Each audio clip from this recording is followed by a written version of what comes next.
for absence.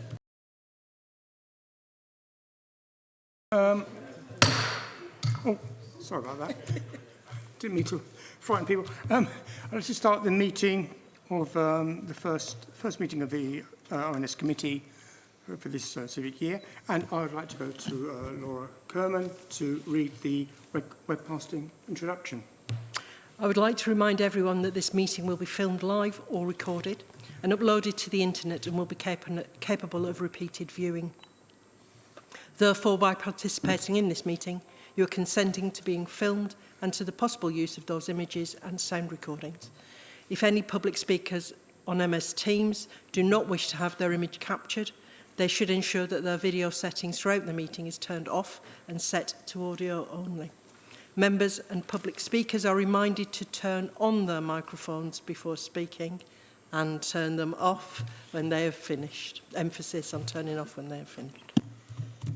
Thank you for that. So, welcome to the first meeting of Overview and Scrutiny for this municipal year. I am the Chairman, Councillor Baldwin, and my Vice Chairman is Councillor McCann. To my left is Mandy Thompson and Tracy Scott, Service Directors, and to my right is Laura Kerman from Democratic Services. Steve Mitchell and Matt Picking are webcasting the meeting. We also have Jen Gould, Acting Deputy Chief Executive, and other officers are in the chamber and online if they are needed. So let's go to item 2, which is apologies for absence.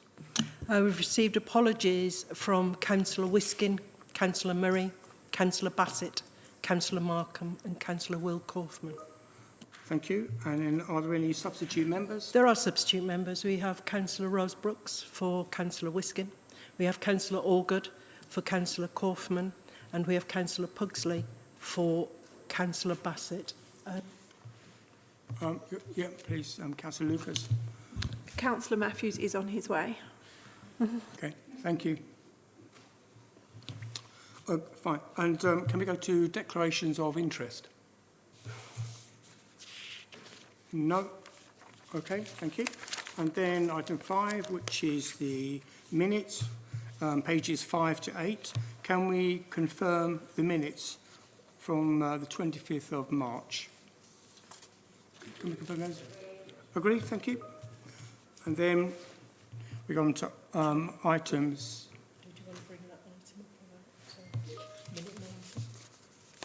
Do you want to bring up about the item minute 90? Minute 90.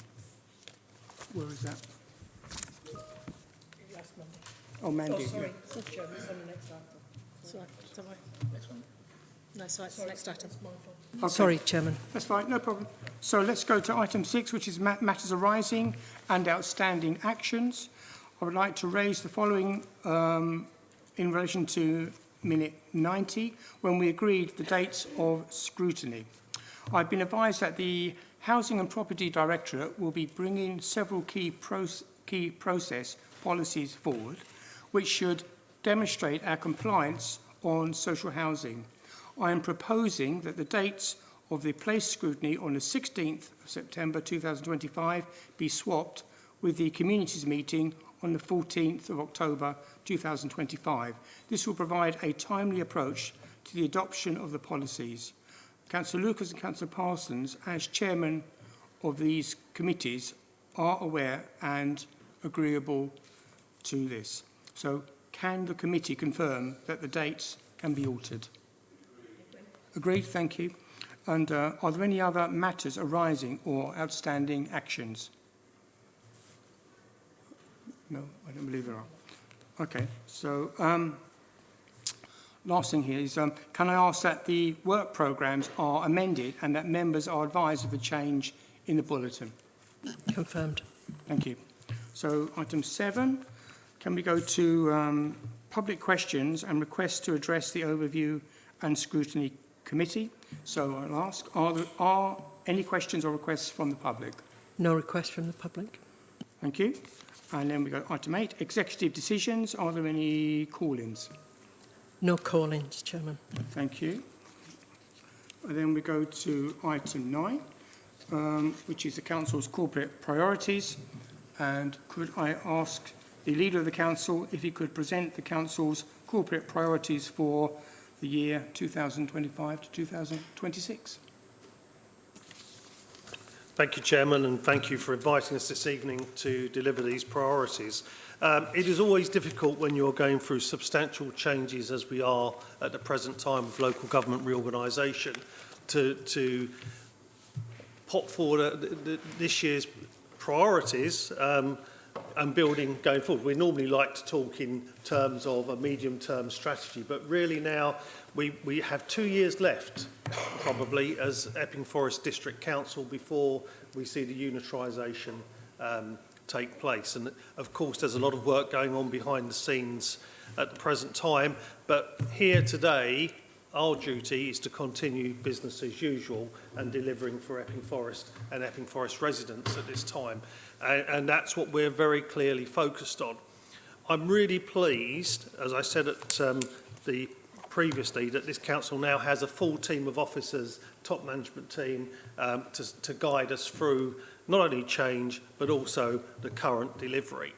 There are a number of areas, if you look at our corporate plan for the period 23 to 27 online, that you realise now are completely out of date.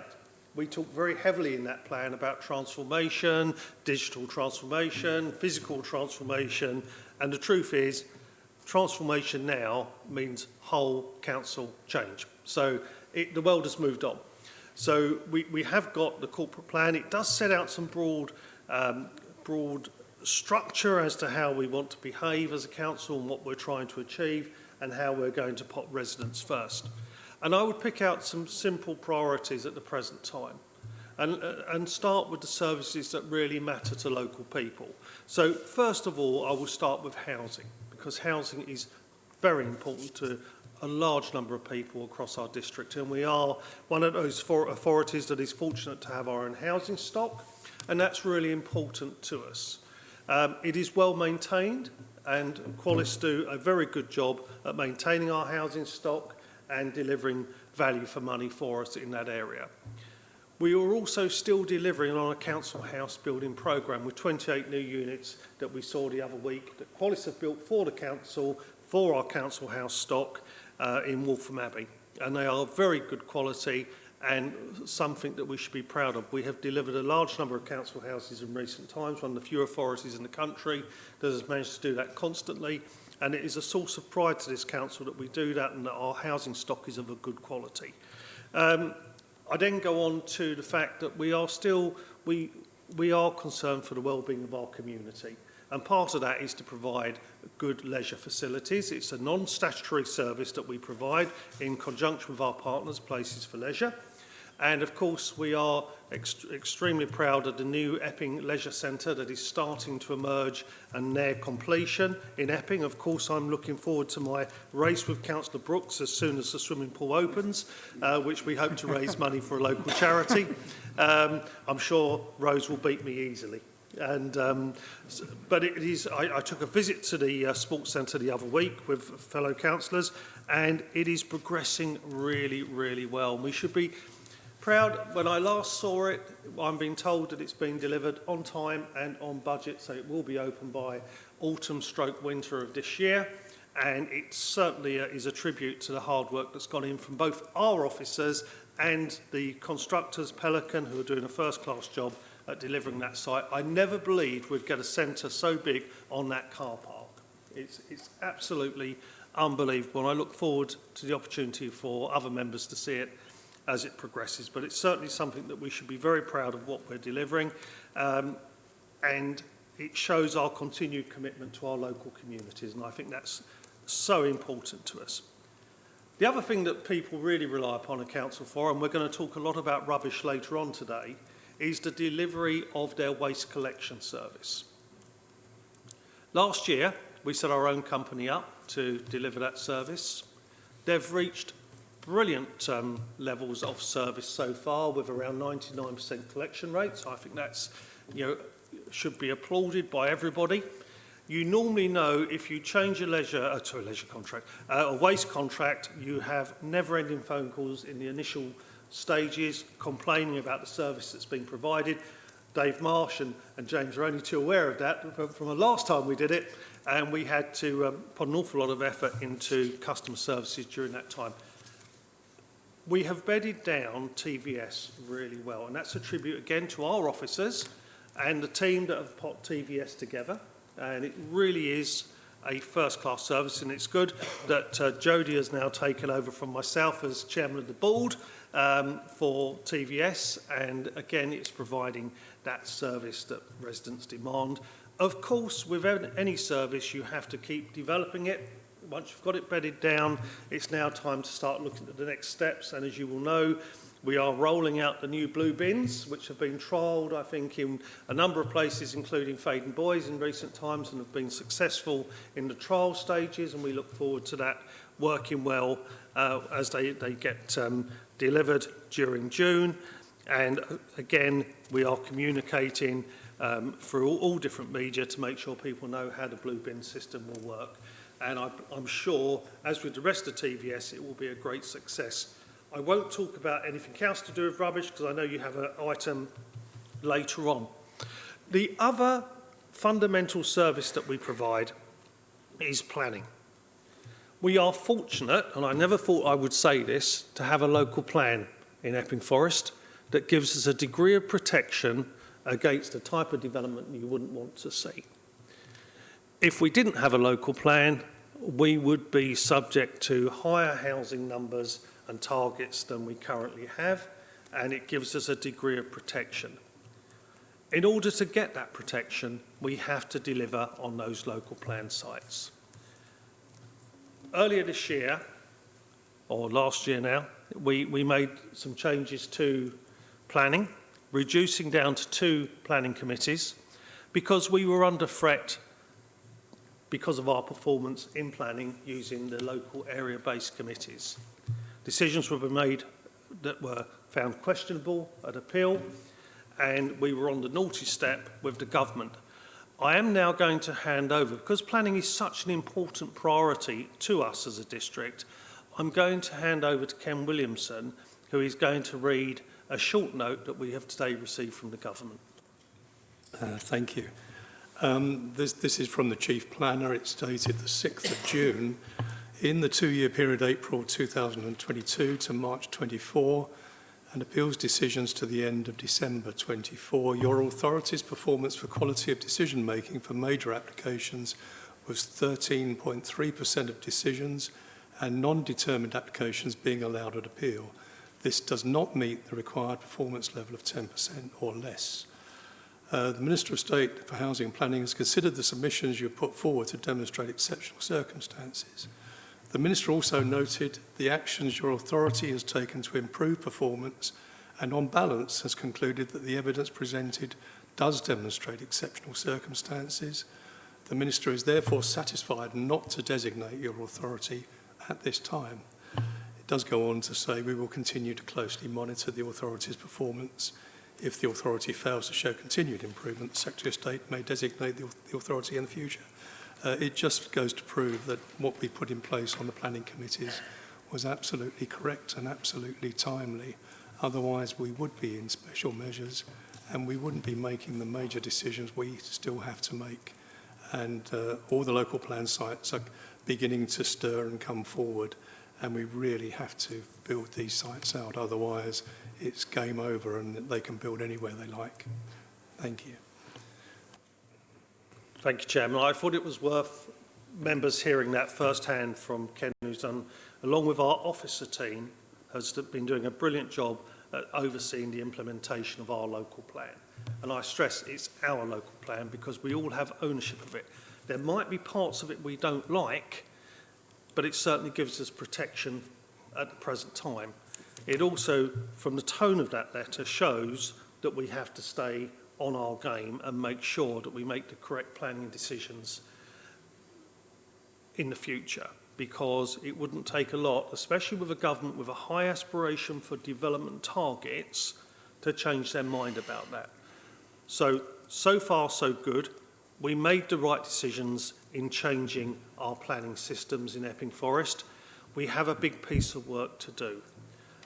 Like I said earlier, I'm also pleased that we have now got a full team of planning officers, and we have to keep a very close eye for the future and making sure that we do the right thing for Epping Forest as a whole. Sometimes that's difficult, and sometimes we have to make the tough decisions that residents won't be pleased with, but we have no choice but to make. The next part I come on to, as you know, last year, finances were very challenging.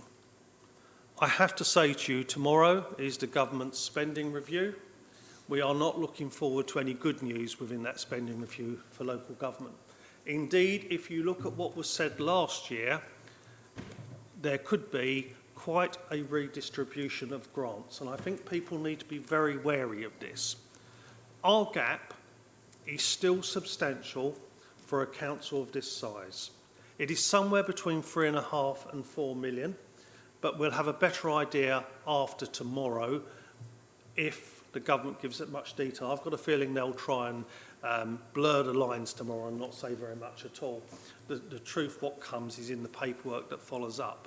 And it will be, I believe, about the redistribution of grants, which will not be good for us. It wasn't good for us last year, and it won't be good for us this year. Now, we are fortunate in some ways that we've had the Google receipt sitting in our reserves, and that's fundamental to our budget planning at the moment. The interest from that Google receipt has been helping to fund our frontline services. We cannot spend that money at the present time. It is there to underpin our budget. We may have to look at innovative ways of using that in the future to further underpin our budget, but the challenges are real. And obviously, again, a bit like with planning, we will have to take some tough decisions. Last year, we had to give very serious consideration to some of the grants that we make to organisations. They will be under scrutiny again this year. There is no point in kidding ourselves. When you get to the debate later with regards to green waste, we need to take that into account. No one wants to bring charges in for green waste, but you do need to give it serious consideration. I won't speak too much in that debate because it's for overview and scrutiny to inform the executive as to what their thoughts are on that. But what I will say to you, the income from that will help to protect other services if we take that route. And we shouldn't be playing politics with those type of decisions. That's why the most important thing I would say from these priorities, and I will actually put this down as a priority for this evening, it's how we work together, overview and scrutiny and the Cabinet, to make sure we do the right thing for local people. That's all that matters when we come down to it, is making those key decisions for the benefit of residents. They are our key priority. Number one priority, people first. And sometimes you have to make the tough decisions to protect people. Thanks, Chairman. Thank you, Leader. Thank you very much. Okay, so let's move on to, so thank you for the update, and I look forward to those items being presented to scrutiny. So now we'll go on to item 10, which is organisational performance, Q4 outturn and priority projects update, and that's on pages 9 to 21. Right, so now we have item 10, the organisation performance report. The outturn position for last year is shown from page 9. Can I suggest that we consider the performance indicators with a focus on the red indicators first and then move to the project section? Yes, I will introduce the report first before you go on to that bit. Okay. Yeah. So just say this last, let's see. We have a range of officers available to answer questions. Mandy, could you introduce the report, please? Thank you, Chair. So this report provides the outturn figures for Q4 along with the Council's priority projects. This Q4 outturn report looks slightly different to usual, as we're required to publish an outturn report for our statement of accounts, which also details our performance against our corporate objectives for 24-25. And rather than duplicate, we have used the same report. So appropriate corrective actions where performance has not reached target, and all our key corporate projects are reported monthly through an officer internal governance process. I'd like to take this opportunity to point out that there are a couple of corrections within the report. So on page 13, Stronger Communities, the RAG status indicator for the KPI call answer rate is indicated as red and should be amber as within tolerance. On page 17, Stronger Council, the RAG status indicator for the KPI percentage of council tax due for the financial year is not correct, indicated as red, and should be amber within tolerance. So to confirm, there are 4 indicators that are red ragged as follows. The first one is the number of fly tipping incidents, and that's the responsibility of my directorate. We've got the percentage of applications overturned on appeal major, and that's planning, and that's with Nigel Richardson, who's online. We've got the percentage of business rates collected due for the financial year by the 31st of March 2025, and that is with Peter Freeman, who's online as well. And then lastly, we've got the total value of sundry debt owed over 60 days old, and we have the Section 1551 officer, Owen Sparks, here in the chamber. There are 4 projects noted as corporate priority that are in delivery and fall within the overall portfolio, and that is the waste programme. Phase 1 and 2 are complete, with phase 3 in delivery. There's the Epping Leisure Centre, Fit for the Future transformation portfolio, and the Broadway refurbishment. I don't propose to go through the report line by line, but are happy to take questions or direct them to the officers responsible if there's specific questions that members have. Thank you. Thank you very much. Yep, so let's go over to questions. Councillor Lyon. Thank you, Chairman. Interesting report, and particularly looking at the red items. Couple of questions relating to the communities report. Call answer rate. I understand that there is a new telephone system, and I'm just wondering whether that has actually had an impact and whether that's improving how we are able to deal with calls. And the second issue is the fly tipping instance, which is significantly worse. And I think I would like to see a proactive approach, and I know that there has been a recent action whereby the police were stopping vehicles carrying waste to check whether they were licensed, and I think that's a great initiative. But one other thing that I think is important, and I know it's been said that waste is coming in from outside Epping Forest. I've got a radical view. I think our waste collection centres or recycling centres need to be open 24 hours a day, 7 days a week. We should do everything we can to make available facilities for our residents and for those people that are wanting to dump rubbish. So perhaps you can comment on those things. Thank you, Councillor. Can I direct you to Tracy Scott, who's our new Director for Customer, to respond to the bit around the call answer rates. Thank you. Thank you, Mandy. Evening, everyone. So the answer rate's finished 81% for this annual year. What I would say, what's contributed to that as an improvement on previous years is actually TVS collecting the waste. To be quite honest with you, the call demand previously was the excess amount of missed collections. So again, just to echo what Councillor Whitbread has said in terms of TVS doing a great job with the collection rate there. Councillor Lyon, in terms of the telephony platform, there is room for improvement.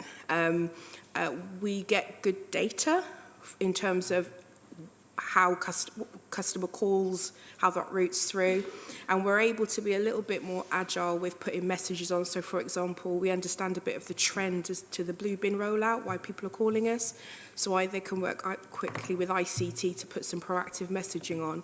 But some of the other deliverables that were in scope, we're not necessarily seeing that come to fruition at the moment, and I'm working with ICT on those things. Thank you. Thank you. Thank you, Tracy. I'll just come back on the fly tipping. Oh, yes, please. So, yeah, I note your comments, Councillor Lyons, and yes, the team have been working with the police around those stops. I can give you just some high-level figures very briefly. So of those patrols, the two teams stopped 545 vehicles, and there's 52 ongoing investigations because of those stops. And since earlier this year, with the 8 fixed penalty notices have been issued relating to fly tipping, and that can be duty of care where the waste carriers they've not made sure that they're licensed, and it could be also to do with fly tipping and through the Corporation of London. We've got 4 vehicles have been identified as of interest, and the police have actually seized 1 vehicle during those operations for no insurance. So there's an awful lot of work going on behind the scenes. The team are very proactive and have been doing some proactive patrols with the police to try and reduce the number of incidents of fly tipping. It's a nationwide problem. We're not unique, and we're doing everything we can to try and address the problem and educate where necessary. Oh yeah, could you come in? Is it David? Could you come in, David Marsh? Yeah. Thank you. Sorry. Councillor Parsons. Oh, sorry, I made a mistake there. So, I thought actually... next is Councillor Rackham. Councillor Rackham, I think you're next, sorry. Sorry. Thank you, Chair. My apologies. I'm afraid I'm going to bring up recycling as well and fly tipping. I totally agree with Councillor Lyon. I do think we need to keep our recycling centres open as long as we can, for as many days as we can, because I think it will have an impact. My issue is flats and transient populations who are fly tipping, and it's quite clear to see that they're fly tipping. I've been on to the council a number of times about these issues. Around where I am, it's happening daily, if not weekly. And I wondered what we could do to actually target these populations that are leaving their rubbish on the verges outside their flats and their properties. Thank you. Okay. Can I direct you to David Marsh to respond to that? Thank you, David. Thank you, Mary. Thank you, Chair. I think one of the things that you've got with transient populations is that there's no individual responsibility for the waste that they generate. In a lot of cases, they do leave them not only on the public highway, but also within the bin compounds of the flats themselves.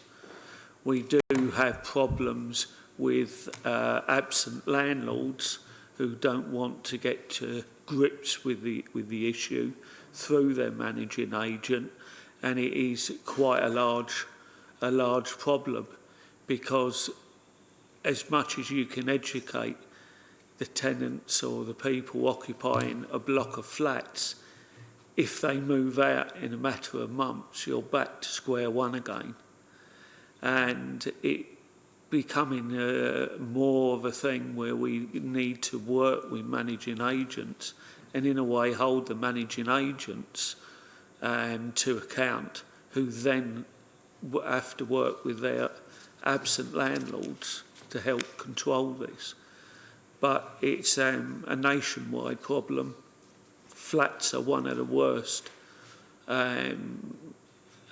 types of housing for this to occur, and the more flats that you've got using a single bin compound, the worse the problem is.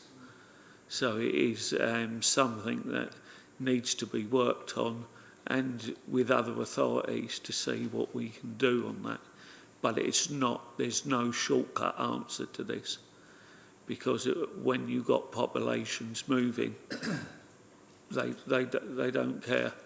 And if you get landlords that go into a property that's been left in a state, instead of him doing the right thing, he picks up all the waste, puts it in the bin compound, leaves it for the managing agent or us to try and sort out, and it goes round in a circle. So, yeah, there is a lot of work to be done on that to actually come to some kind of productive conclusion. Thank you for that. Go to Councillor Parsons. Sorry. Can you respond? Yeah. Thank you, Chair.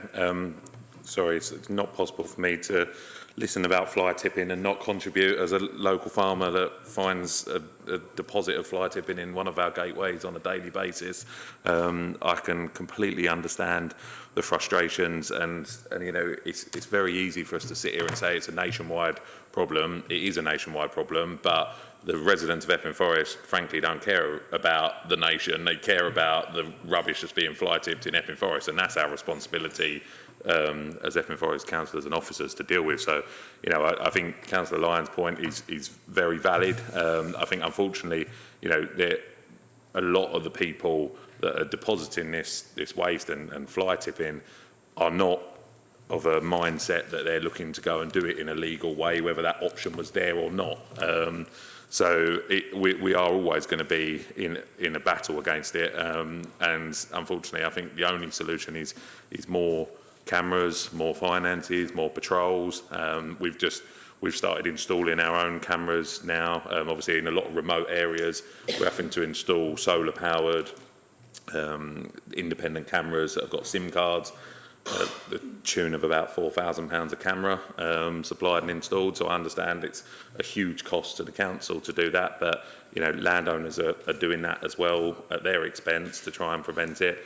And touch wood, wherever we've put one, we haven't had any activity since. So it is a deterrent, but I am conscious you kind of make it more difficult there. You just pass the problem on somewhere else. But I think a unified approach amongst other councils, because I know firsthand, because I'm often the one sifting through it and seeing, you know, household receipts from Redbridge, from London boroughs, all over the place. You know, I think we should have something, if you can identify that waste has come from another area, another council or London borough, that, you know, the charge of that or the cost of removing it, we somehow work with other councils on that, you know, and likewise, if there's stuff from Epping Forest deposited there, you know, it works both ways. But I think unless we do all take a unified approach to this, it's not a political issue. It doesn't matter what colour the council is, you know, quite simply, it's just a scourge on society. It just infuriates me beyond all belief. So I really think we should push to work on a much wider scale, and where we can find some money to put in the pot, then do so. Thank you. Would the leader like to respond as well, please? Yeah, thank you. And Councillor Matthews has just raised the point, one of the points I was going to make. A lot of the dumping in Epping Forest, whether it be in my rural area of Nazing, and Rhonda will back me up on this, we get complaints and problems every week. And I have to say, our officers do a first-class job, along with County Highways, clearing this mess up. But I'm sure most of it comes from across the border, whether it comes from London, Hertfordshire. These people have got the bad habit of not wanting to dump in our area and not mess on their own doorstep. They're disgraceful. We do need to work in a much more collaborative way across borders, and we really do need to see a toughening up on the action that's taken against these individuals. They don't care about our communities. They've got no interest in Epping Forest, and therefore I can't believe anyone who lives here would want to behave in that manner. So I think it's really important that we know where the dumps are coming from. I think we should applaud our own staff for the work that they do, because they do respond as quickly as they can. And we should also recognise the pressure and problems this causes to private landowners. We forget that quite often. This really is. It's a nationwide problem. It's a local problem. It's definitely an Epping Forest problem. And because we've got so many rural areas, it's easier to dump. And again, I think the work we're doing from a community wellbeing point of view should be applauded, but we have got to get to grips with this. It doesn't matter. You could open recycling centres 24 hours a day. These people aren't interested in going to recycling centres. They don't care what they're doing, and they don't care about our communities. The sooner we actually punish some of these people, the better. Yeah, thank you for that. Yeah, can I go to Councillor Parsons? Sorry to keep you waiting. Thanks, Chairman. Could I request, based on the quite large increase in fly tipping, that we get an item come to the place agenda later in the year to look at this in more detail? Thank you for that. Okay, can we make a note of that? Yeah. Yes, Chairman, we'll do that. Yep, thank you, Councillor Parsons. Can I go to Councillor Morris, please? Thanks, thanks, Chairman. So I wanted to ask a question that wasn't about refuse collection or recycling. The section total value of sundry debts over 60 days old, there's 800k been written off fairly recently. When I looked at the details of those items, I noticed that some of them were quite old, some of them are nearly 20 years old. So my question, and I also checked the balance sheet and didn't see any provisions, so they've been sitting there looking like assets. So my question about this is, what is the policy for write-offs, and why were these outstanding debts not written off earlier than they actually were? They've been allowed to accumulate to quite a large sum. Is it Councillor Sparks? Oh, no, Officer Sparks. Thank you for that question. Can I go over to Owen, please? Yeah, thank you. S10. Thank you, Chair. So we have a process that looks at when debts are uneconomical to continue to pursue. I think we can say that we need to catch up on some of those debt write-offs. But what we do, just to reassure members, is we review our bad debt provision every year as part of the accounts, and that looks at the type of debt and the age of debt. So a lot of those debts that are significantly old are fully provided for, so it's not an additional hit to the council. Alongside that, we have an officer working group looking at Sunday debt collection and debt collection generally. We are hoping to tighten up those procedures, and something we'll probably be discussing with members over the coming months. Thank you for that. And can I go to Councillor Lyon, please? Come back on that. Thanks, Chairman, for letting me come back. Talking about fly tipping again and solar cameras, which I think is quite an important point that Councillor Matthews has mentioned. I know we've tried to get them solar cameras in Chigwell where some of the roads are unlit and have no power. But one of the things that Redbridge are doing is actually naming and shaming. So they are recording people, even if they don't know who they are. They're actually posting on a wall somewhere those pictures of the people that they see fly tipping. So if we get vans and actually doing that, and we have actually got some sort of photographic evidence, maybe we should be displaying that somewhere.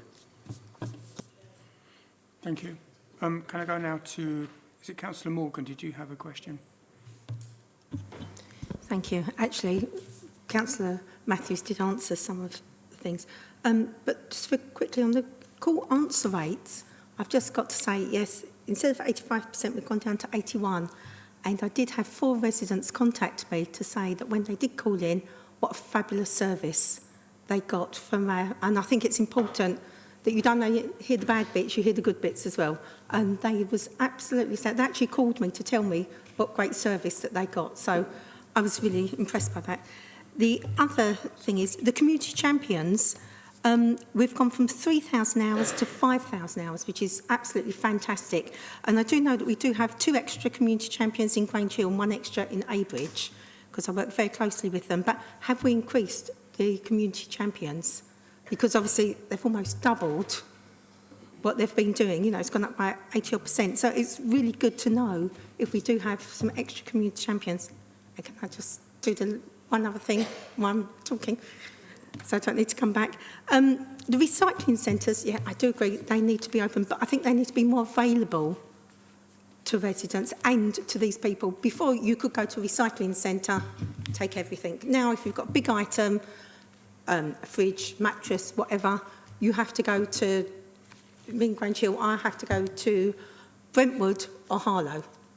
That, I do believe, if we did have back to the old-fashioned way where you could just go to the recycling centre in Luxborough Lane, it would stop a lot of these people dumping things on the side. And my biggest concern is what's happening in Barking and Dagenham, and it happened this morning in Grange Hill, is somebody actually set fire to a fly tip.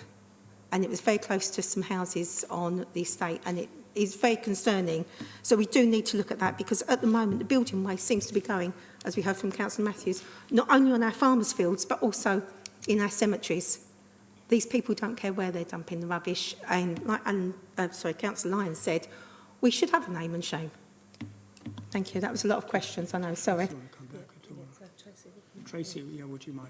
Coming back? Thank you, Councillor Morgan. So with regards to the customer service team, I'll pass on that compliment because quite rightly, as you said, we probably hear the more challenging side. And so to get compliments like that, that will really boost them and their morale, so thank you. With regards to the community champions, I do know there was a recruitment of more community champions. I feel that was like last year, but I don't oversee that part of the directorate, so I can get that information and ensure that's passed on for you. Thank you. And I don't know whether, David, you'd like to come back to other points that Councillor Morgan made. Thank you, Chair. Yes, on the fly tipping that's on the public highway, like in Nazin and places like that, that is commercial fly tipping. That's coming from building sites and other places where businesses or just don't want to pay for correct disposal. And I did read in one of the national newspapers that someone who got convicted up north blamed it on the rise in the cost of materials that's gone up that made his sort of quote to do that building unviable, but it's still no excuse. And with the nature of our district and the way that in its rural nature, it's the ideal place for these builders to come out of London and the other built-up areas and actually tip on our lanes because they're quiet, they're out of the way, and they're not always going to be seen. So investment, as Councillor Matthews said, is important if you're going to get this, especially with the type of rural nature that we've got, because we're primed for it. And one thing that has stopped on the fly tipping, there used to be a number of like big Arctic containers that were dumped full of waste and they would go round the M25, these criminals, and drop them off around the different boroughs as you come off the M25. And we had a couple, but Bromley Council suffered particularly bad, and it cost them significant monies to do that. But that seems to have calmed down, and it might be because there's the police and other people are taking action, and if they see vehicles that are transporting waste, they're intercepting them, finding out what waste carrier's licence that they've got and where they're taking that waste to. Thank you for that, David. Thank you. Can I go to Councillor McCann? I think you have a question. Thank you, Chair. More of a statement, to be honest. So very supportive of Councillor Parsons requesting a report to come to his committee around the fly tipping. I represent a very rural community, and we are blighted by fly tipping. I get reports every other day. I had the opportunity recently to go out with officers and saw some of the fantastic work they actually do around the deployment of covert cameras. Lots of frustrations, I think, around some of the delicate privacy issues they have to navigate and where they can deploy cameras, around when they do get a prosecution, huge delays to get them into court for the first hearing. So I welcome the opportunity really for them to come along to report on some of the successes they've had around some of the prosecutions and some of their frustrations, and shine a light on some of the, I think, fantastic work that is going on behind the scenes that is not necessarily represented in the data that we see in front of us. Thanks. Thank you for that as well. Oh, Councillor Allgood, sorry. Yes, thank you, Chair. The question I was going to actually mention was covered by Councillor Morgan in the sense that I think our local waste collection locations need to bring back things like the DIY and everything that they suddenly got rid of and made us only go to Harlow and only go to Brentwood. So my rationale to this is when I used to teach secondary school kids about the law, it was a third, a third, a third. A third, don't care what you say, I'm going to do it anyway. A third, I'm so good, I don't understand what you're talking about being bad. And it was the third in the middle that I was talking to. And they were the people I was trying to convert. Now, if I take the general public as that, if you take away things like they can't take their DIY waste to Chigwell, they may not be bothered to go all the way to Harlow, they may not be bothered to go to Brentwood. If you bring back DIY waste, then they probably will go to Chigwell. So it's a case of don't punish them, allow them to do the right thing, because actually some of them will do it. And if you don't allow them to, then they're never going to do it. So they are going to start dumping. And on that side of it, if they do decide to, let's say, put it in their standard bin, then we've got to do the recycling. If we allow them to go to the recycle centre, then they're doing it all for us. So we're actually saving the labour costs. So it's a case of bring back DIY and the other similar things that we took away that we used to provide so that we allow people to at least do the right thing. That's it. Thank you.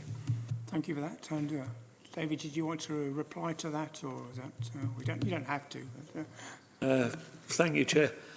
Yes, I think with local government reorganisation, there's quite a strong possibility that these civic amenity sites or household waste recycling sites will come under the control of the new unitary, and at that point councillors can look at the type of service that they wish to provide. However, it is very important that we do keep the restrictions that people outside of the new authority can't come from other authorities in there, because all that does is increase the costs to our council taxpayers when we're literally subsidising other authorities. So there's a mixture of things that can be done, but we have to make sure that we do keep that the service we provide are for the people who are paying the bill. thank you for that. Yeah. Okay, I think that wraps things up for item 10. We've had a good discussion about that. Oh, sorry. What's that? Did you ask a question? Oh, sorry. Councillor Lucas. My apologies. Thank you, Chairman. It is actually on item 11. I just wanted to, sorry for the lateness, just to declare an interest as Chairman of the Board of TVS. Thank you. Okay, thank you. Yeah, that's noted, I'm sure, yeah. Yeah, so I'd like to thank the officers for attending the meetings and answering the questions. Okay. And, yeah, so we're going to go on to item 11, which is probably the most substantial part of the meeting this evening. So, food and garden waste collection service proposals, and this starts on page 20, from 22 to 29. And so I'll go over to James. Would you introduce the report, please? Thank you. Thank you, Chair. So, Epping Forest District Council will be the only Essex local authority that does not collect food and garden waste separately. Rochford intend to separate their collection of food and garden at some point this year. So this alone presents significant costs and challenges to Essex County Council in terms of their contract for disposing of commingled food and garden. Their current contract for the disposal is up later this year. We've had positive conversations with them to extend that for a limited period, but which would allow sufficient time for EFDC to separate food and garden. It's recommended under the new waste legislation that food and garden should be separated. If we did go down the route, so that's the first recommendation of the report, is to agree to develop a waste collection service that collects food and garden separately. The second one is then to introduce a garden waste subscription. About 9 in 10 councils in England now charge for garden waste collection. As part of local government reform, we're looking to align services with other Essex local authorities to ensure that we're delivering services in the format of the rest of Essex, and we're one of 2 Essex authorities that do not currently charge for collection of garden waste. Rochford is the other local authority. As the leaders mentioned, kind of, again, we're in challenging economic climate and balancing services and budgets. So we're having to think more commercially and be more self-sufficient financially. The introduction of a subscription-based service would make a significant contribution to reducing the overall costs of the waste service and enable the EFDC continue to provide a value service to customers who choose to opt in. The proposal for charging a subscription service is driven by the financial arrangement to maintain a balanced budget and set a sustainable medium-term financial strategy. The recommendations are to stop commingled food and garden waste collection and introduce separate food and waste collection service. Food collections must be collected weekly under legislation, and we would recommend a separate subscription-based fortnightly garden waste service to be introduced alongside the new food and waste collection service. The paper recommends kind of it to run for 10 months of the year. We believe this will generate enough income to cover the operating costs. In terms of the segregation of food and garden, there are benefits in terms of how this food waste is treated compared to commingled. It produces a biogas, which is a renewable energy source. So when the food is commingled with garden, the primary treatment technology is in-vessel composting facilities, which does not produce any usable energy. We're having conversations as well with Essex County Council over possible providing funding to implement this service, and those conversations are ongoing. Happy to take any questions. Yep, thank you for that, James. Okay, we'll go straight over to questions. I'll go to Councillor Rackham first. Thank you.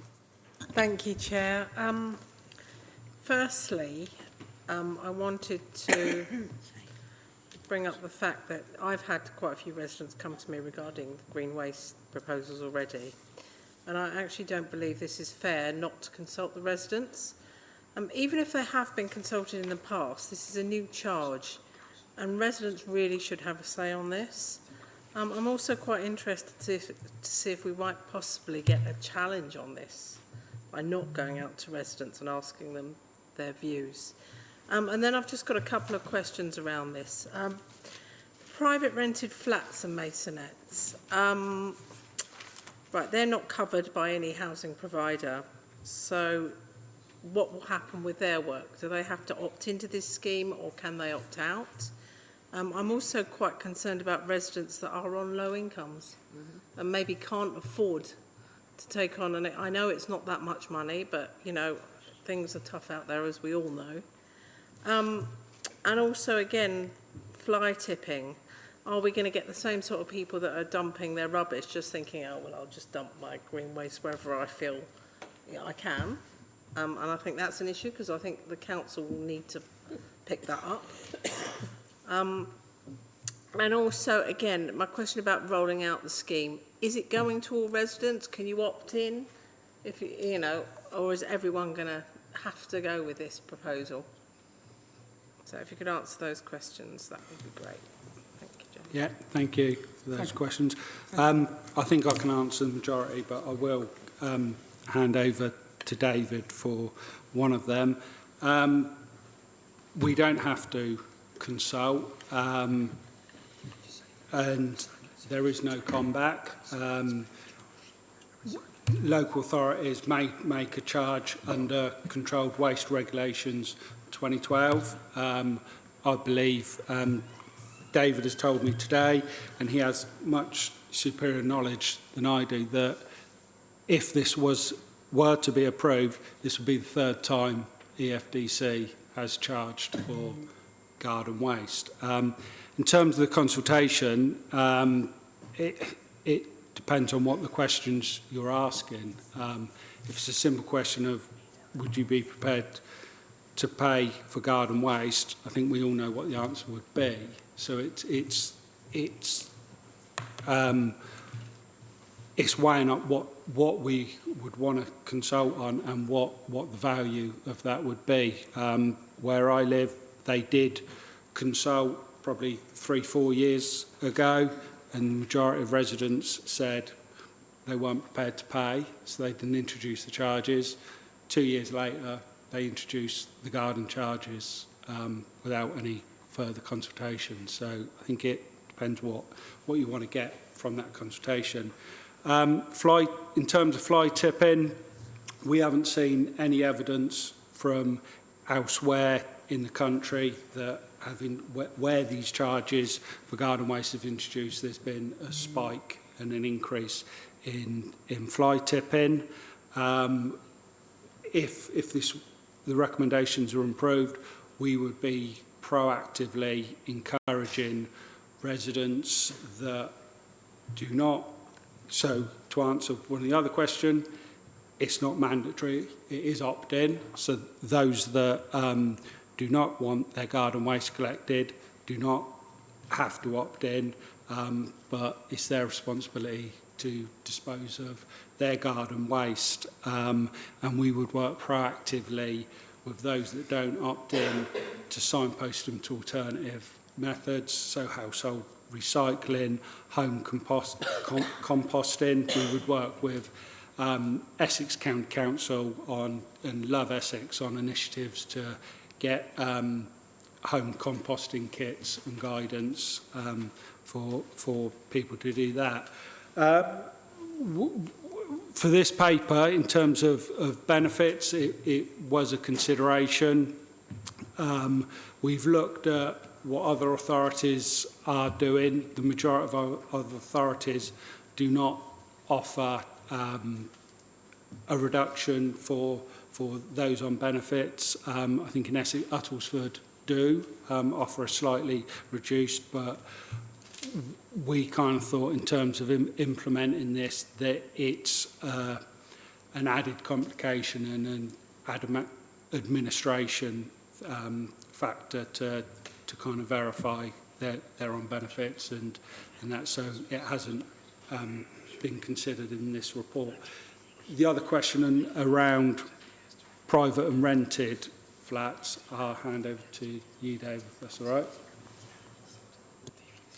Thank you. Yeah, with private flats and flat blocks, usually they've got a managing agent or some kind of committee that deals with all the financial implications of that flat block. Most cases, they're communal grounds, so they've usually got in professional gardeners that come in and undertake the work to clear that. Because they've got commercial gardeners in, the waste that's created is commercial waste at that point. It's no longer household waste, so it will be treated like any other commercial or business waste and dealt with accordingly. But one of the things that we do have is the people who do live in flats that don't have gardens or whatever, obviously they're paying for this service, but they're getting nothing from it. The idea of the charge is the people that wish to have the service pay for the service. Yep, thank you for that. Can I go now to Councillor Lyon, please? Thanks, Chairman. The sort of main question here is we're the odd ones out at the moment not doing it. And the question would be, if not now, when? Because with LGR, at some point, the other councils we're going to join up with, we're going to have to do it. So I think it's a timing issue as much as anything else. The other thinking is, do we know what the split is between food and garden that's actually collected, the proportions? And we will be having another, inverted commas, bin, a caddy. So that means there's going to be more storage for that caddy.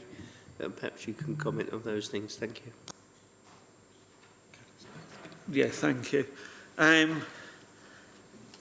As far as the sort of caddy concern is, the caddies have always been there. They've been available, and if people don't want what is currently a food and garden bin, we give them a caddy now. Actually, from a storage point of view, if they don't want the garden waste service and they got rid of the food and garden bin, and they're actually gaining more space back if you look at it from that, because the caddy itself is only about 23 litres, or according to some manufacturers there'll be 25 litres, so they're not that large, and they'll be just placed out with the ordinary wheel bins. I think there was another point which, well, yeah, yes, it's a case that it will happen at some stage, because with anything that there is the ability in legislation to charge for, councils will look at them as funding becomes more and more tighter. Thank you, David. Yeah. Can I go to Councillor Allgood, please? Speaking twice. I'm obviously passionate about recycling. Two, why and why, but I'll come back to those. If this is inevitable, it's also inevitable, because we've got the lowest council tax in Essex, that our council tax will go up. So rather than doing a standalone charge extra, build it into next year's council tax, and then you're providing a service that they've already got, because what will happen is people will suddenly say, not only has this LGR meant that I've got to pay more council tax, I'm now paying for a bin that I've never paid for before. So perhaps we should look into build it into the council tax, because that also is inevitable. So on to my questions of why and why. Why did this not go to the place scrutiny first? And secondly, if this is such a good thing, why now? Thank you for that. Who could answer about why it's going to place?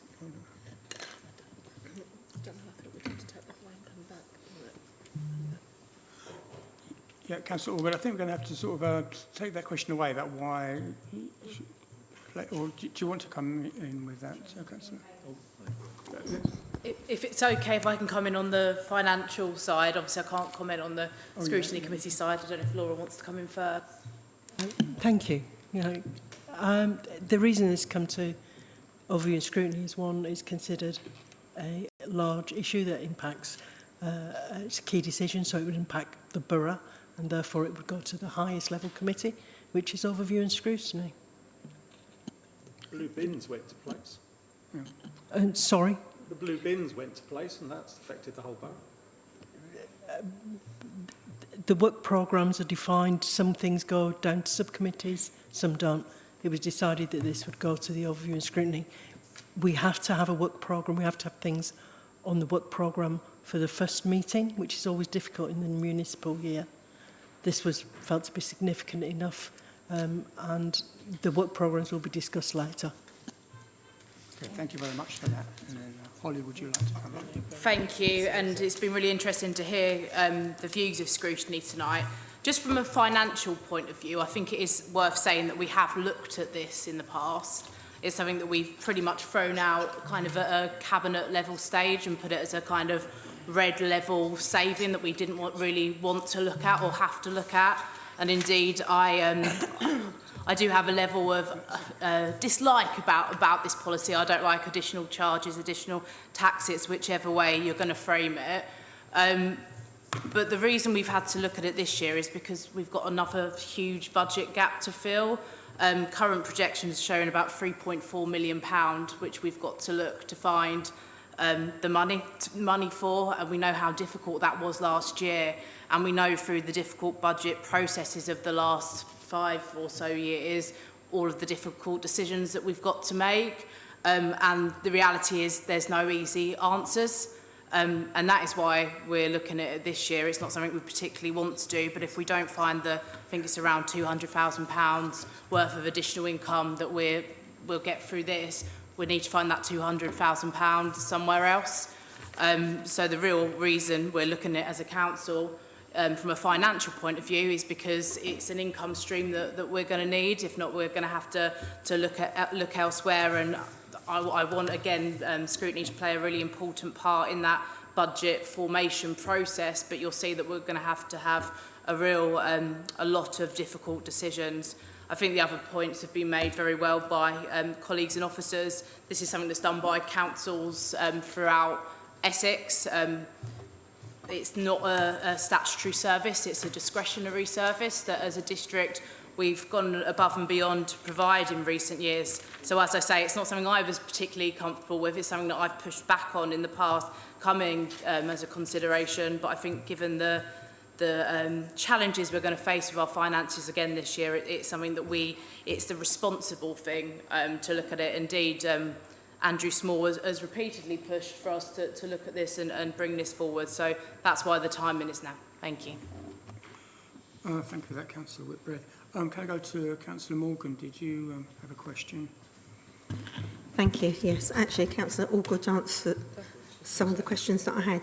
I do understand that we haven't charged for quite a few years, or 13 years really, since the controlled waste regulations came out in 2012, which is very good, which I'm pleased to say. We haven't. On the downside now, we are looking at £60 a year for those that opt in, and we looked, as for the report, 40%. What I'd like to know is, what about the other 60% that don't? Because at the moment, we do, in Chigwell Village, we have a brook, and we do have residents that dump their garden waste in the brook and in that area. We can't find out exactly who it is, but we do know that they do it, and we've had things dumping off near the cemetery for garden waste. So that really concerns me. And when I have spoken to residents about this, because residents have approached me since it came out on social media, the thing that concerned me more is the fact that they turned around and said, well, we won't be paying it, we'll dump it in a black bin because we'll class it as contaminated. And that really did concern me, the fact that they're already looking at doing that. And they turned around and said, and we know it won't work because it didn't work in Redbridge, so why should we do it? And is it seasonal? I know you did say it would be possibly 10 months, but is it seasonal? Because I know personally, last year I cut my grass at the beginning of December. So therefore it did go quite a long way round, and I was cutting it again at the end of Jan because we had quite a warm weather. So therefore, is it just going to be for the 10 months, or is it going to be the whole year? Because we do gardening the whole year round. What's going to happen for those other 2 months? That really concerned me, the fact that people will be dumping it, and the fact that dried garden waste is a fire hazard. And that really concerns me when people are dumping it. Thank you. Thank you, Councillor Morgan. Yeah. James, did you want to come back on that? So the proposals are that it's a yearly charge. It's within the gift of members determined kind of, is that 12 months? Is that the report has recommended 10 months, and the thought process behind that is to stop December and January. That is in line with a lot of other local authorities.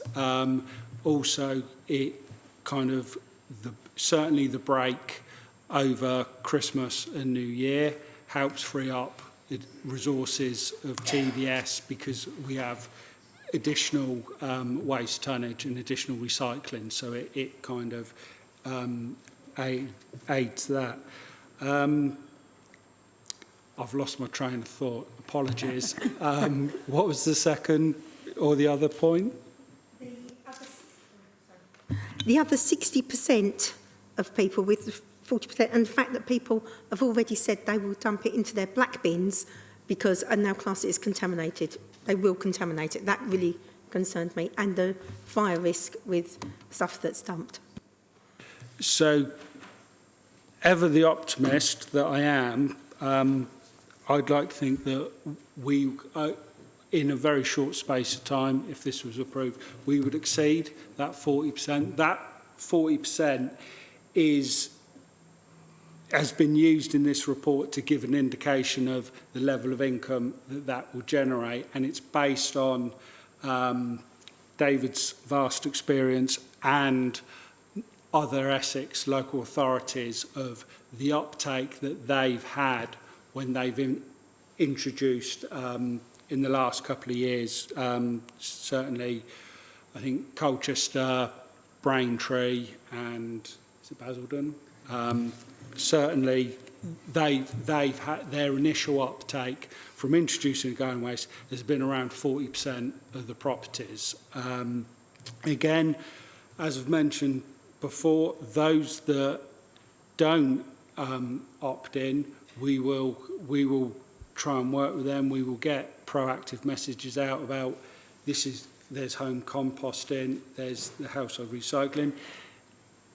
If the waste is put in the black bin, the waste won't get collected. It's contamination. So we will then work with the residents to educate them they can't do it, that if they want it removed, there will be a charge.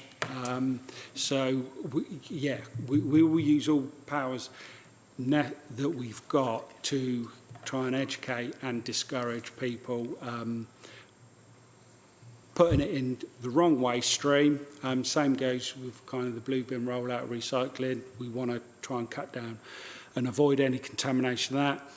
People, if they're dumping it in the brooks now, that's quite a big concern, considering we're not even charging now. We collect it for free, so they've got no need to dump it in a brook. But if we're aware of that, we can kind of investigate and try and look. Again, as been mentioned quite a few times, the dumping of garden waste is still fly tipping, is still a criminal offence, and it will be tackled as in the same manner that other fly tips are tackled. Thank you for that. I don't know if you leave. Do you want to come back now, or do you want to ask a question later? Chairman, I'll wait till your committee is finished. Okay, fine. Okay, thank you. Can I go to Councillor McCann, please? Thank you, Chair. There's three quick-fire questions. One, I think language is important, and if this is going to be expressed as a yearly charge, it should be a yearly service across the 12 months. If it's not going to be a yearly service, we can't be calling it an annual or yearly charge, because that's desperately confusing. I'd be in favour of a 12-month collection. That's the first thing. The other two around kind of assurance. So I think in answer to Councillor Rackham's question earlier around there's not a requirement for a community consultation. You did conduct a community impact assessment on this. Might be just useful, I think, just to cover that, just by way of assurance. And the third thing is around, I've not obviously had to do this so far because I've got green waste that gets collected weekly, but you can, or can you, take green waste to the dumps for free? Will that be a continuing service that we'll be able to use? Thanks, that's it. Thank you for that. Thanks. Yeah, in terms of the household recycling centres, that's it is free to take the waste there. Impact assessment has been done. As I've said, it's we can be explicit and have more concise wording into actually what we're providing and that. Thank you. So, can I go to, I've got Councillor Brooks next on mine. Yeah, thank you. Thank you very much. As we've seen with the government, it's always difficult when you've had something for free or you've been giving it out an allowance for quite a while. And in our case, having something for free and then you are starting to charge, it's always politically very difficult. My concern is if we can see it not going down at all well with our residents in Loughton. And the issues that Councillor Morgan mentioned of the contamination, particularly when people are on a tight budget. I appreciate what James has said, that It's too complicated to start to give administratively discounts to people on benefit. I can appreciate that. My thought is, if we have to do this, could we not perhaps, I know, Bassett Law District Council, they start theirs in March, beginning of March, and they run it till the end of November or early November, something like that. And it's a charge of 38. Could we not make it a lower charge? Because I think if you ran it for less time, fewer months of the year, it's a bit more palatable to people. It's a bit like Marks and Spencer's, £49.99 as opposed to £50. Once you say 60, it will feel a lot more. And you see, people just feel they've already paid for this service. They don't think, well, actually, we have no statutory obligation, as Councillor Whitbread, Holly, has pointed out. They don't think that. They think they're entitled to it now. Thank you. Do you want to come back on that, or do you want to come back, or we can go to the next question? Sorry, just on that, I think when we've looked at this, in terms of value for money, if operating I know, taken on point, Councillor McCann, 10 months isn't a full year, but if we were offering it for 12 months, that does provide really good value for money. The issue of going for kind of a shorter window, kind of March till when you said is, we then have the vehicles sat around doing nothing for a large part of the year. So, and a large, and also the operatives as well. So a large cost of delivering the service is the vehicles and the operatives and that. So it presents logistical and operational challenges having it for a short period of time, because the vehicles that we will use for garden waste will be different from the food vehicles. Chair, can I ask one more question? Supplementary. So simpler recycling comes in for households next year, doesn't it? We've got it for businesses now. So whatever happens, we will be collecting separate food waste from next year.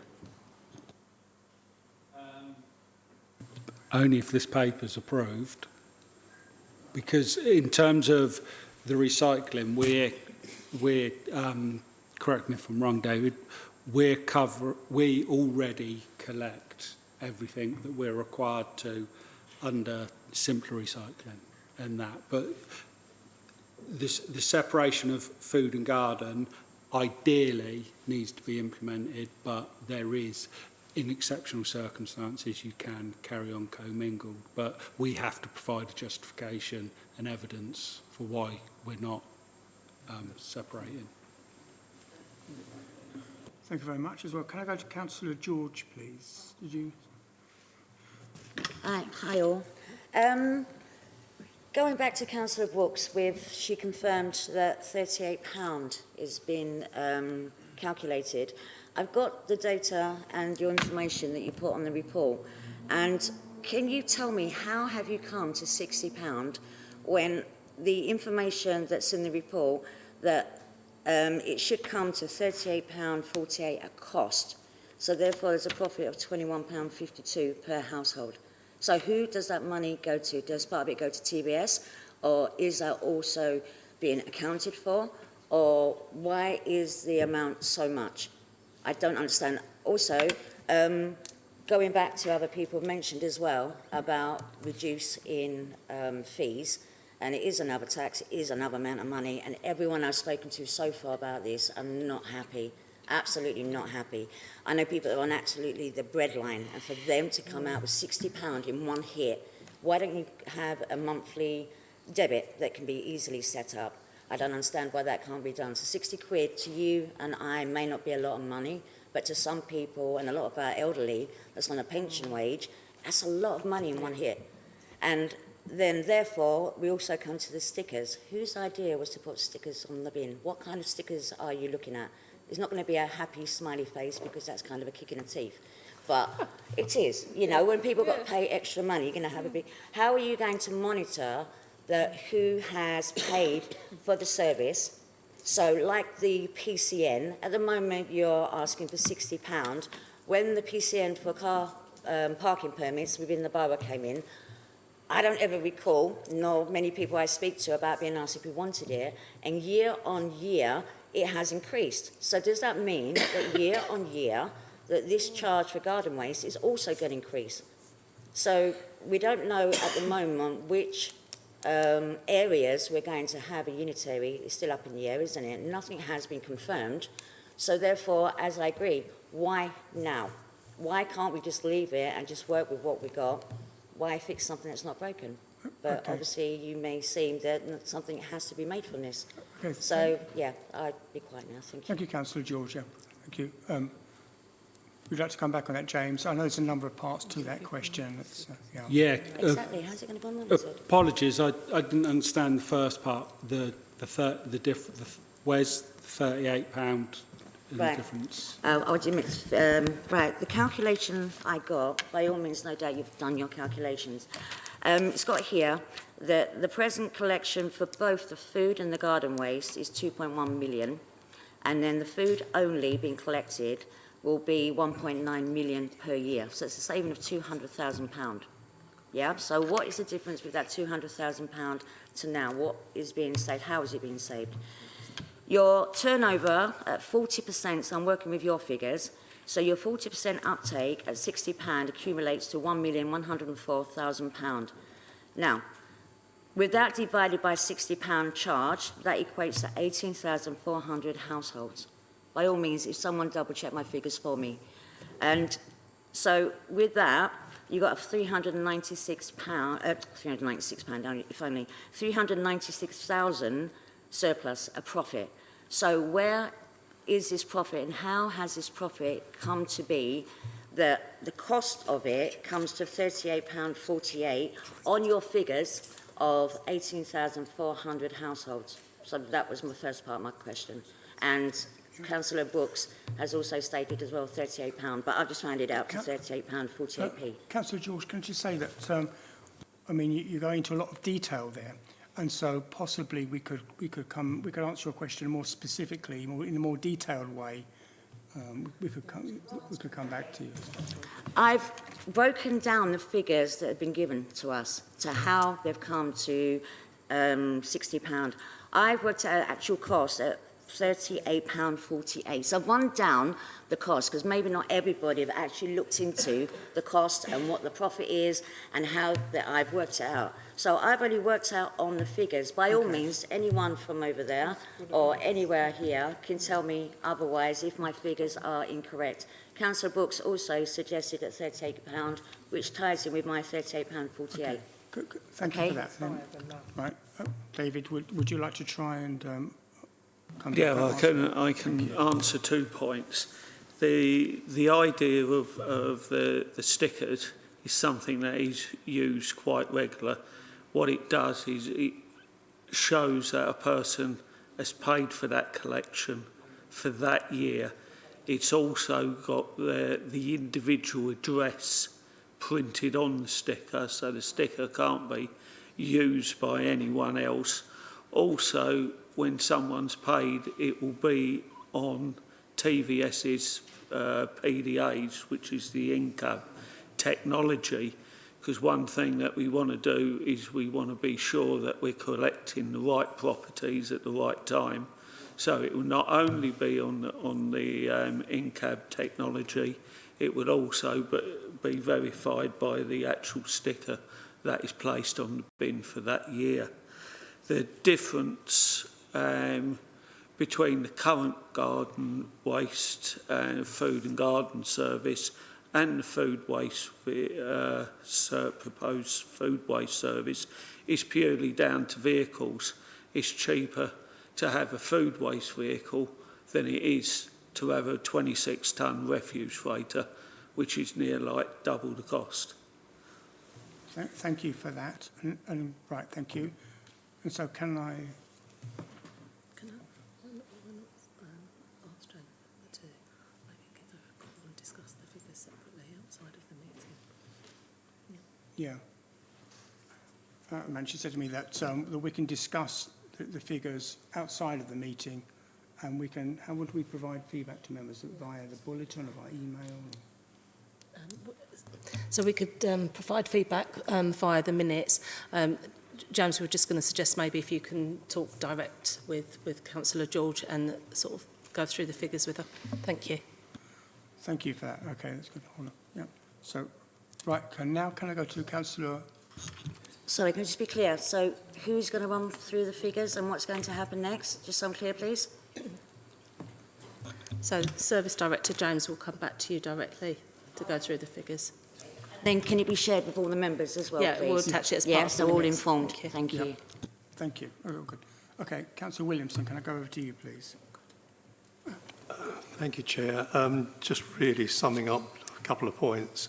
Like Councillor Allgood, I had many whys when I first looked at all these papers. But on page 24, it is the kicker for me, where it says, this will ensure only those who use the service pay for it. I think we're saying we're all paying for it, but a lot of people aren't actually using it. So this does regularise it. So that's why I'm quite happy on this policy. Okay, thank you for that. Okay, and now can I go to Councillor Pugsley, if you've been waiting a while? Thank you. Most of my questions have actually been answered. I would just like to say one of the councillors, Councillor Bassett, did mention that one of the reasons it was stopped last time was because there was so much dumping in the black bins, and again Nazin Brook was blocked with rubbish that had been dumped. That's one of the points that he wanted to raise. And just one that's recently I've just thought about is you mentioned that there's going to be separate lorries for the food waste versus the garden waste, but and that you won't need the garden waste lorries, but haven't we just bought those, the mixed lorries? So what's going to happen to those if we don't need them anymore? Thank you. Yeah, thank you, Chair. Going back on the last time that garden waste was charged, then made free, it wasn't, one of the considerations wasn't dumping, according to my memory. It was because of the actual financial situation of the council at the time that made that decision. The vehicles, yes, we have got the vehicles, but the type of contract that we've got with the provider is a lease vehicle, so we haven't actually sort of purchased them in the old-fashioned sense of that we've laid out the money and hold the vehicles. Yes. We've got these on a sort of a lease hire contract, and we keep these as long as we need, but we'd never go further than 8 years with a refuse freighter anyway, because the amount of maintenance that would be required to keep them on the road will be higher, because these refuse freighters have to be serviced according to the Traffic Commissioner every 6 weeks. And obviously, the more that you use these vehicles and the older that they get, the more likely things are liable to go wrong with them and they won't meet the necessary criteria. Thank you. Can I go over to the leader now, please? Thank you, Chairman. And Chairman, this is when scrutiny comes into its own. You have a debate like this evening that I think has been really useful to us. I go right back to James's first point at the beginning of the debate, when he was very clear. At the moment, the recommendations split in two. The first one is regards to switching to the ending of a commingled waste collection, which effectively we really have to do. Rochford will change later on this year, and in all honesty, we will then be the only council in Essex that still has commingled waste, and that is not a situation that can continue any longer. So we have to make that change. And I think if that as a clear steer, I think most members accept that. There has to be an ending of commingled waste. And I think that's important to recognise first of all. And if we can get that agreement tonight, it will be really helpful. The next part is none of us like the idea of charging for green waste. All the council leaders I've spoken to across Essex who have gone through this, and it doesn't matter whether they're independent, Lib Dem, Conservative, or whoever's running the council has struggled with this debate, exactly the same way we are. Who wants to charge residents for any more than what they absolutely have to? But it's become it's a realism for most councils now in the current financial situation. And you just heard from Mr Marsh, and I sort of remember it in the dim and distant past when we stopped charging for green waste. It was because we could afford to stop charging for green waste.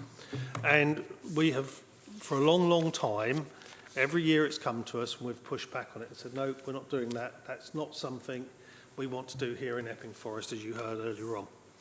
We've also heard, quite rightly, from Councillor Allgood, the challenge, well, why can't you just put the council tax up by the full amount and absorb this into it? Well, we're probably going to have to put the council tax up by the full amount, as we have done for the past 2 years, just to try and contain the budget as it currently is. We will have a challenge when we get to later on this year, and we see the financial issues paper probably in September time, and we will have a challenge then as to where we're going to find the £3.5+ million worth of savings and changes to the way that we do things.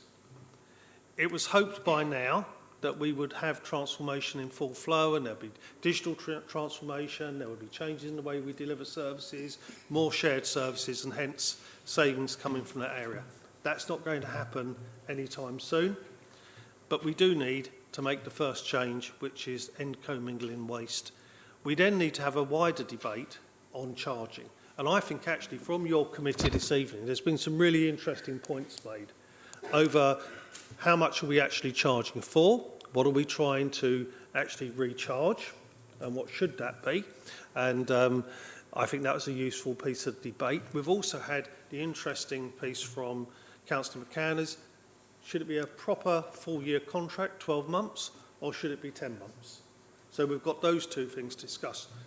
Chairman, my recommendation this evening is that we continue to work up what charging could look like and probably send it back to the Place Committee to have a further conversation with officers to go into the detail so we can start working it through. But it's up to members what we do in the end. We're a member-led council. We will make the decision on the budget.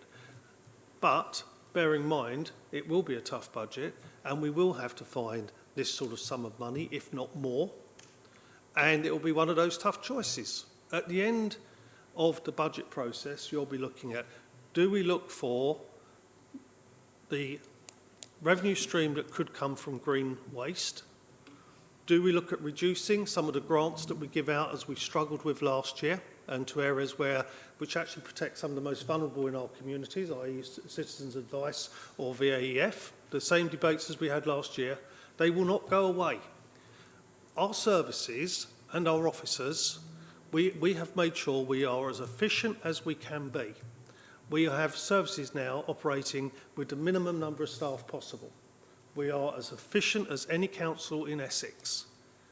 We still have to face up to the challenges. We have a government, and as you heard me say earlier on today, will very likely take away our grants, a large amount of grant again this year, and put it to the places where they want it to go. That's the right of any government. But we will have challenges. We can't keep avoiding things. How much we want to push them off, or it's too difficult, our residents don't like it. I don't like it, I'm a resident. You know, no one here who lives in the area wants to pay charges for their green waste. And we don't want to see the most vulnerable put at a disadvantage. But if we don't act, even more vulnerable people could be at a disadvantage with tough decisions we have to make later on. Chairman, I would ask your committee to take a very sound decision this evening, agree the fact that we're going to move towards the ending of commingled waste. That's the first step. And then to refer back to Place to look at how a charging structure will work and exactly what the charges would be and what potential revenue stream that could bring to us. Chairman, that's within your gift as a committee, and we are here to listen. We are not making decisions this evening. It will come back to Cabinet. We do need to agree the ending of commingled waste, but we are able to listen to what a fee charging structure would look like. Thank you, Leader. Thank you. can I go now to Councillor Matthews? Did you still want to come in? Thank you, Chairman. I think the leader obviously summed up the debate we just had really well there. The only other thing I would put in the mix with it is I really think there needs to be a bit of a discussion that goes alongside this in terms of education around composting. You know, if we could really do a piece on that and you know, bring that alongside this about trying to educate people how they can compost. And I know it's not possible for everyone. Those that are fortunate enough to have garden space and that, you know, composting can be really, really effective, can really dramatically reduce people's carbon footprint, their impacts. You know, we can really do a lot, save the council a lot of money, which is obviously going to benefit the residents themselves. So I think an educational piece alongside all of this can really be beneficial. So I think that would be well worth the committee having some thoughts on that as this moves forward. Thank you. Yep, that's a good point. I think it's Councillor Morgan. Yes, sorry, just one quick thing. Is it possible that when the officers send out the details of how the breakdown was done, whether they could put in the financial obligations of the concept of changing the leases on the vehicles? Because we did hear that we would have to change the vehicle leases because we lease all these vehicles and we're going to be using different ones. What the financial obligation is to us as well, please, if possible. Thank you. Okay. Yep, James, did you want to come back on that? Yeah. Just to confirm that, yeah, we can include.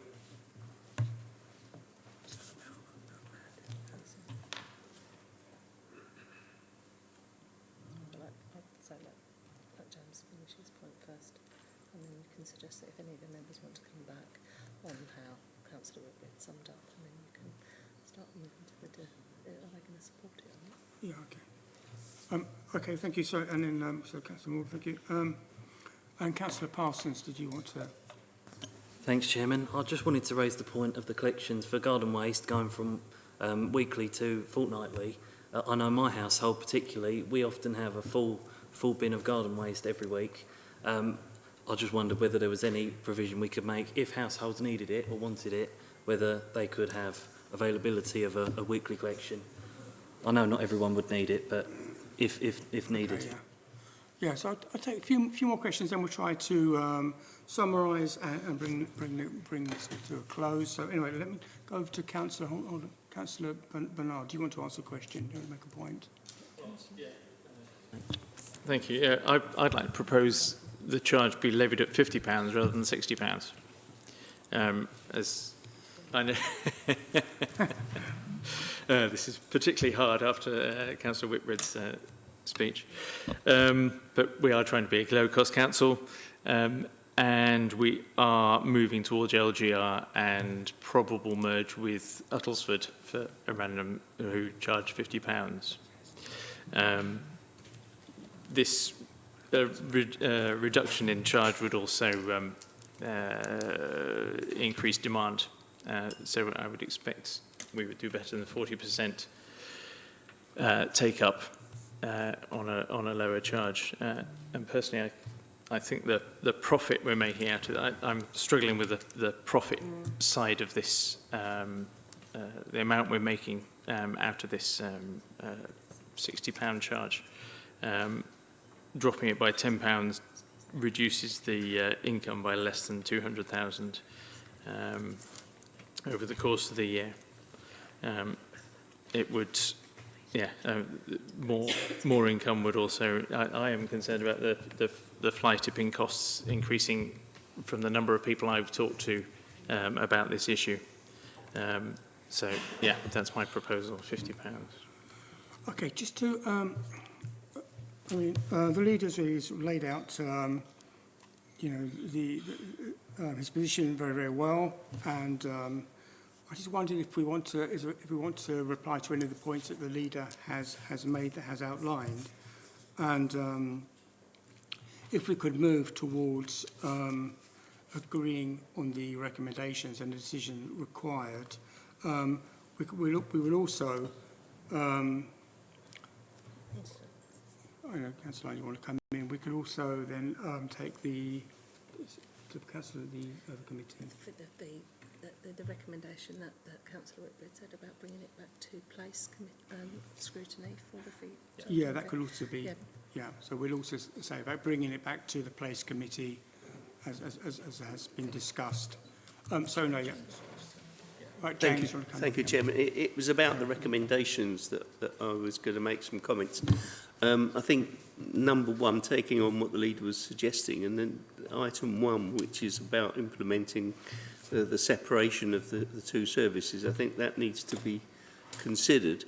The charge can be deferred or subject to further discussions, but the last bit, to agree officers continue discussions. So in other words, I didn't quite understand what Essex County Council, are we looking for a grant from them or a charge from them, and how will that affect the budget in terms of the funding? So what is that the discussions, and how are they going to affect the costs and charges? And should we defer that?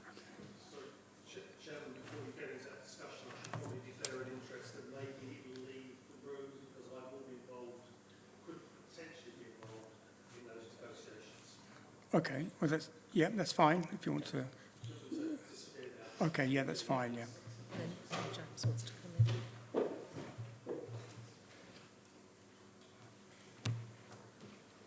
Okay, James, if you'd like to come back in now. Yeah, thank you, Chair. Just to come back on the suggestion of £50, and apologies, there is an error in that table. Uttles would charge £65. They've increased it recently. It's also worth pointing out, if members agree to separate food and garden waste without introducing the garden subscription, that puts us in a worse budget position, because our operational costs will go up in terms of providing a service to collect food and garden and continue. It also, how we then collect the current service for garden waste is weekly, and Councillor Parsons' point of having weekly food garden, we can, but again, costs will be significant, and that, so at the end of the day we'll be in a much worse budget situation with that. Dave, did you want to add? Yes, Chair, a couple of things. Regarding the weekly collection, yes, what James has said is correct. The operational costs will increase. It will be more logical to allow people to have more than one garden bin if they need it, and it will be collected at the same time as the fortnightly, which will alleviate the capacity issue.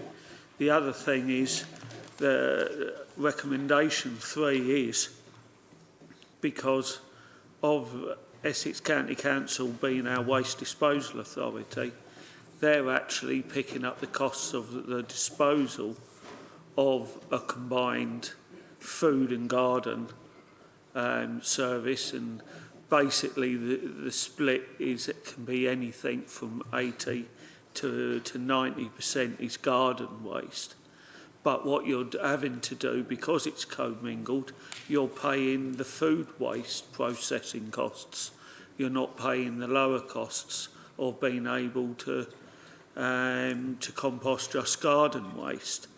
And because there's a benefit to Essex County Council as well from us splitting the services, not only to us but to them, we feel as officers that there is a logical discussion to be held about if they're making savings, them savings could be used to offset costs of infrastructure such as the purchase of caddies and that type of equipment.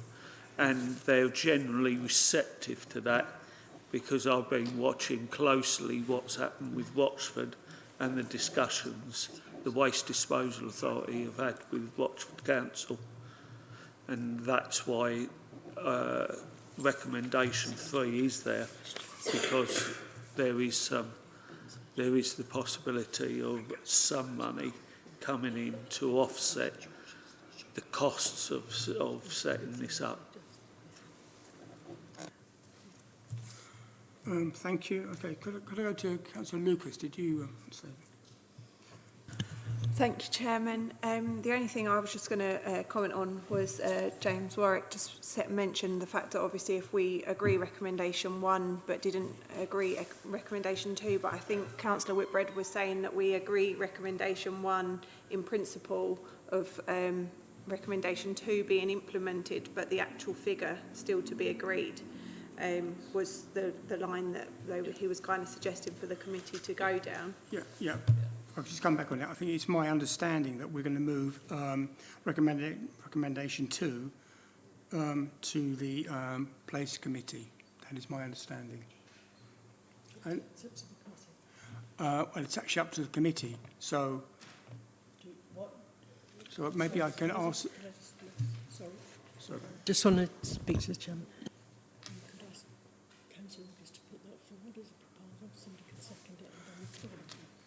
Councillor, could you put that forward as a proposal that we move recommendation 2 to the Place Committee, and then Councillor Parsons, could you second that? No, agree in principle. Agree in principle. Sorry. Thank you, Chairman.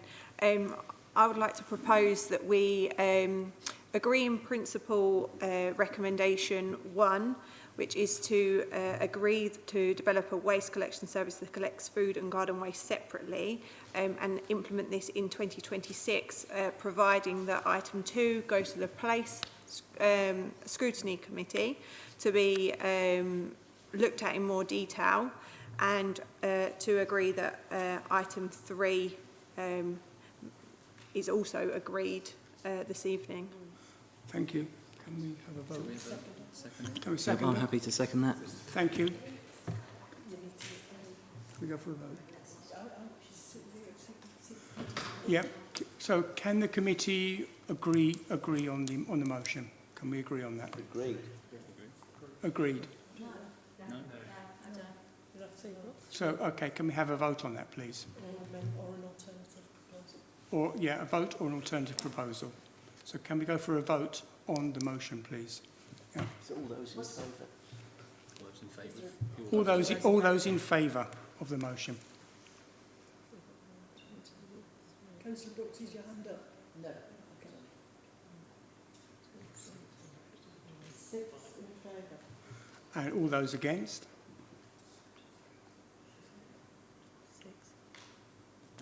6 against. 6 against. Chairman, you haven't voted. You can be a voting chairman, or you could seek if... No, I'll be a voting chairman. Okay. And I will vote for the motion. Okay. Carried. Can you just confirm for the webcast what's been accepted? Do you want me to reiterate that? Can you reiterate it? Yeah. The committee has suggested, has voted or agreed to agree in principle to the separation of food and garden waste, but pending further information on aspects 2 and 3 being presented to the next Place Scrutiny on the 1st of July. Just to correct that, 2 is going to place, but 3 has been agreed. Yeah. Can I just to reiterate, I think the proposal, it was to agree point 1 for 2 to be, that's contingent upon 2 being deferred to Place, and it was to agree point 3. Is that correct? That's my understanding. That was my proposal. Yeah. Sorry, councillors, I misinterpreted that. So, for correction, it is items 1 and 3 on the Cabinet report have been agreed in principle, pending the details being presented to Place for discussion on the 1st of July, that meeting. Okay.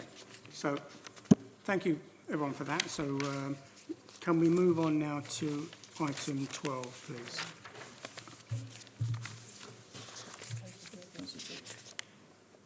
Councillor George. It was only a question in relation to what Councillor Matthews says about the compost bins. Great idea. Absolutely fantastic. I have one in the back of my garden. Never used it, but we've got the green bins for now. But I can start. But my concern is it's great that people do have these compost bins and they do have them in their garden. I will start using mine now, I suppose. But those that haven't, that's another financial outlay. So will ECC have a scheme for residents all over that they can buy compost bins at a cheaper price, in which case no doubt companies are going to jump on this. Councillor George, we have now moved on to item 12. Thank you, Chair, but I was waiting patiently for my hand. Thank you. And Tracy noticed that I had passed it on. Thank you. Sorry, thank you. Thank you very much.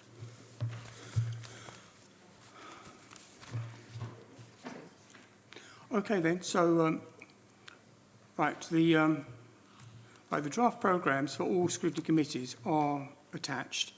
I apologise for the verbal update, but at our joint chairman meeting last week, there were some additional items proposed.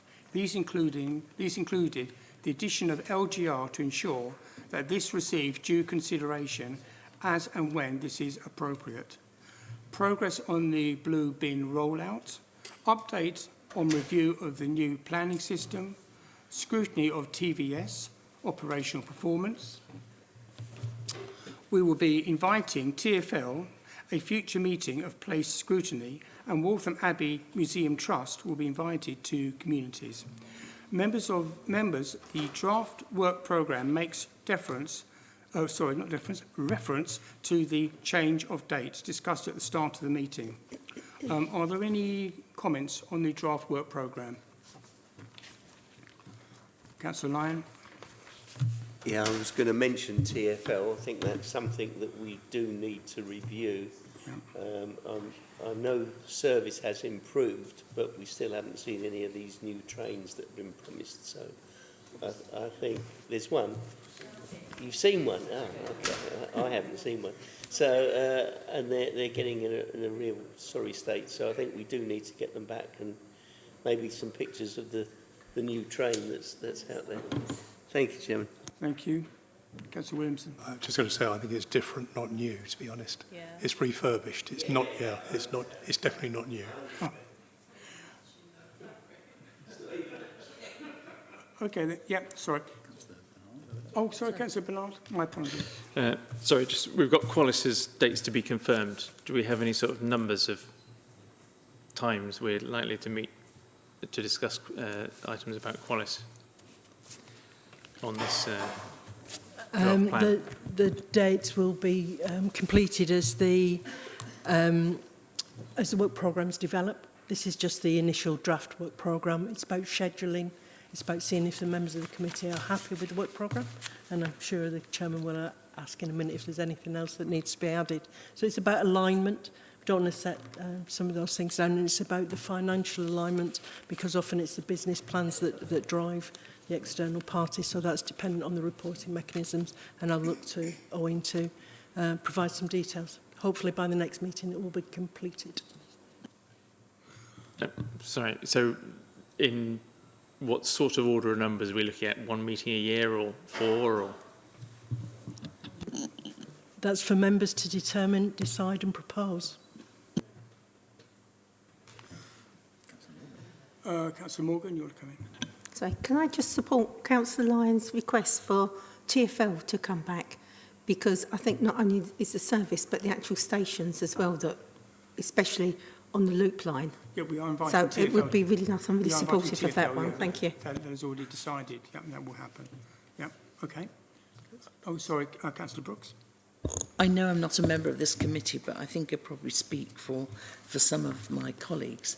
The things that you've suggested, like the Museum Trust to come and talk to us, and TfL and Qualis, I just feel we'll not fit them all into 6. We might need to have an extra meeting. Some of the sub-committees, place and communities will be dealing with those things. Yeah, okay, yeah, some of these subcommittees, placing communities will be dealing with those issues that you mentioned. Okay, so I'll just carry on here. As always, I encourage all members to bring forward items to be considered for inclusion in the work programme. Can the changes to the work programme be noted, and can the request for items for the work programme be placed in the members' bulletin? Okay. And we will, of course, ensure that we review the executive's programme of key decisions and include relevant matters in the forward plan. Okay, now we go on to item 13, which is cabinet business, and that is pages 34 to 44.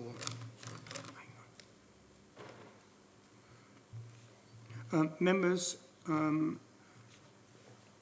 there any comments or queries regarding cabinet business? So that's page 34 to 44.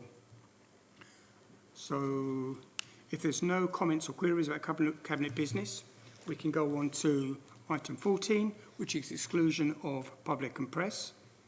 There's no reason to exclude the public and press. And so I'd like to thank members and officers for attending and their input into the meeting tonight. And I close the meeting at 5 to 9, 20:55.